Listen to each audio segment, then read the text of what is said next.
This is our third principle in turning our whys into worship.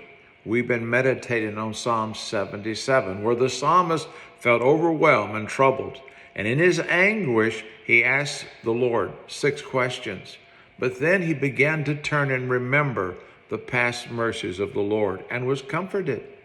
The third way in which we are to turn our whys, our questions, by faith into worship is this. Number 3, continue to walk by that which God has already revealed, regardless of your circumstances. Someone said it this way: do not doubt in the night, in the storm, what God said clearly to you on the land in the light. Joseph, God revealed to Joseph and gave him a promise. He was going to be a blessing to his family. And yet just the opposite happened. His brothers hated him and they sold him as a slave. They sold him, but God sent him. And Joseph, even though he went through so much suffering, so much silence, so much contradiction of what God said to him in his promise, it looked like the promises would fail. It looked like the mercies of God were no more. But Joseph continued to walk by the light that was revealed to him. We are to continue to obey God, even when we don't feel like it. We go to church when we don't feel like it. We open the Word and read when we don't feel like it. We serve when we don't feel like it. We do not walk by feelings. We walk by faith. We walk based upon the Word of God. Thomas stumbled in the night because he did not remember what God said to him in the light. Jesus had said 3 times in Matthew to Thomas and the disciples, I'm going to Jerusalem. I'll be delivered into the hands of the leaders, the scribes, the Pharisees. They'll deliver me to the Gentiles, and I will be crucified, and I will arise the 3rd day. Did you hear that? Crucified and arise the 3rd day. He didn't say it once. He said it again a 2nd time, and he said it a 3rd time. In Matthew chapter 20, I read just a portion, verse 18. We're going to Jerusalem. The Son of Man will be betrayed to the chief priests, to the scribes. They will condemn him to death and deliver him to the Gentiles, to mock him, to scourge him, and to crucify him. And the 3rd day, he will rise again. Now, Thomas should have remembered that Christ is going to be crucified, but the 3rd day he'll arise.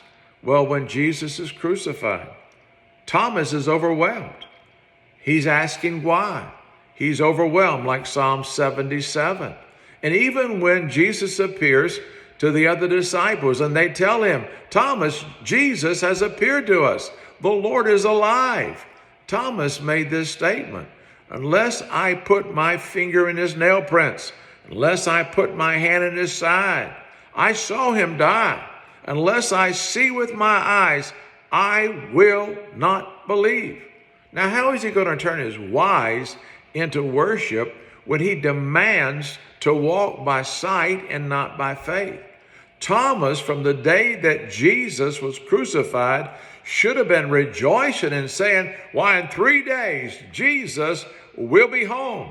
Let's have a celebration party for Jesus when we see him on the 3rd day. But no, he's walking by feelings. In that context, Jesus is going to make a statement that must be part of our walk with God. He will say, Thomas, come and put your finger in my nail print. Put your hand in my side. Be not faithless, but believing. Then he said, Thomas, because you have seen me, this is John 20:29, you have believed. But blessed are those who have not seen and yet have believed. That's you. The blessing is to you and I. We did not see Jesus' miracles. We didn't see Jesus die on the cross. We were not there when he arose and, like Thomas, saw his nail prints. So what are we to do? Are we to say, Lord, unless you come down and die a 2nd time, I will not believe? No, we turn our whys, our question, our anguish into worship based upon what God has revealed through his promise in the day, in the light. It will get us through the storm in the night. Blessed are those who do not see and yet believe. And then he told us how we're to believe. He says, now these are written, the scriptures, that you might believe, and by believing have life through his name. So if you and I are going to grow in faith, there's going to be those dark days where we don't understand everything.